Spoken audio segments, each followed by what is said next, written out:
मी सध्या सिंदफणा नदीला पूर आल्याच्या नंतर ज्या नांदूर हवेली गावाला वेढा पडला त्या पुराच्या पाण्यामध्ये आणि या संपूर्ण परिसरामध्ये जर आपण पाहिलं तर या नांदूर हवेली गावातील या बाजूची जी जिल्हा परिषद शाळा आहे ती पाण्याखाली गेल्याचं पाहायला मिळतंय।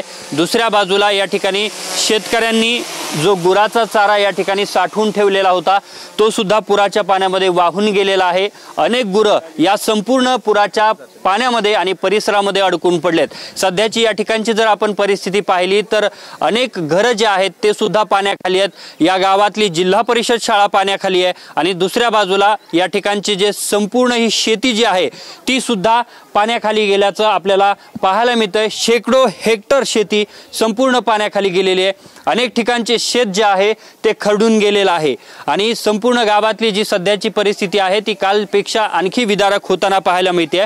काल 36 लोक पुराच्या या संपूर्ण परिसरामध्ये आणि या पाण्यामध्ये अडकून पडलेले होते। त्यातील 18 लोकांना एनडीआरएफच्या टीमने रेस्क्यू केलेला आहे तर इतर जे लोक होते त्यांना स्थानिकांच्या मदतीने बाहेर काढण्यात आलेला आहे। ही संपूर्ण ड्रोन दृश्य आपण पाहतोय सिंदफणा नदी पात्राची दृश्य आहेत आणि नांदूर हवेली गाव परिसरातली ही दृश्य आहेत। अतिशय वेगात पाणी या सिंदफणा नदीतून पुढे जाताना पाहायला मिळतंय तर नदी पात्र सोडून तब्बल 1 ते 1.5 किलोमीटर अंतर आसपासच्या संपूर्ण परिसरातून हा पाण्याचा ओघ सुरू असल्याचं पाहायला मिळतंय। दुसरीकडे या गावातली जी स्मशानभूमी आहे जी आपल्याला ड्रोन दृश्यांच्या माध्यमातून पाहायला मिळते ती सुद्धा पाण्याखाली गेलेली आहे। तर दुसऱ्या बाजूला या संपूर्ण परिसरातले मंदिर मस्जिद आणि घरं सुद्धा पाण्याखाली गेलेली आहेत। यामुळे एकूणच या संपूर्ण परिसरातली जी परिस्थिती आहे ती आणखी विदारक होताना पाहायला मिळते। पाऊस जो आहे तो रात्री पुन्हा एकदा पडल्यामुळे या ठिकाणी पुराच्या पाण्यामध्ये वाढ झालेली आहे आणि यामुळे पुन्हा एकदा चिंता व्यक्त होते।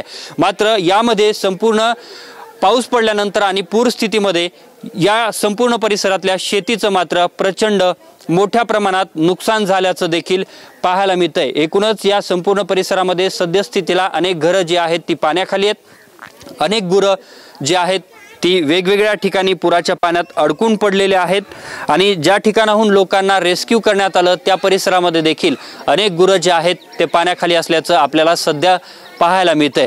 दरम्यान बीडच्या या नांदूर हवेली गावामध्ये सध्याची स्थिती जी आहे ती अतिशय बिकट बनल्याचं पाहायला मिळतंय। जिल्हाधिकारी विवेक जॉन्सन आणि आमदार विजय सिंह पंडित हे कालपासून या गावामध्ये आहेत आणि ते या संपूर्ण परिसरामध्ये लक्ष ठेवून आहेत। अजूनही पुन्हा एकदा जिल्हाधिकारी आलेले आहेत आणि संपूर्ण परिसराची ते पुन्हा एकदा पाहणी करणार आहेत।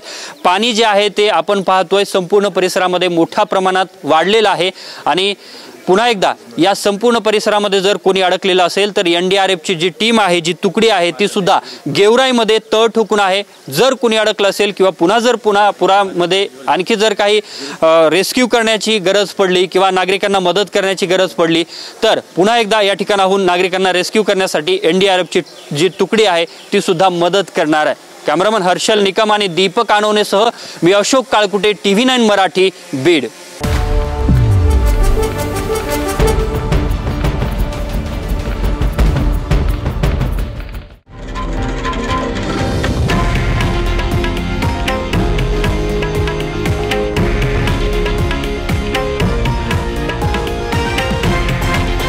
हे आहे देशातील नंबर 1 न्यूज नेटवर्क आणि आपण पाहत आहात TV9 मराठी, एकमेव।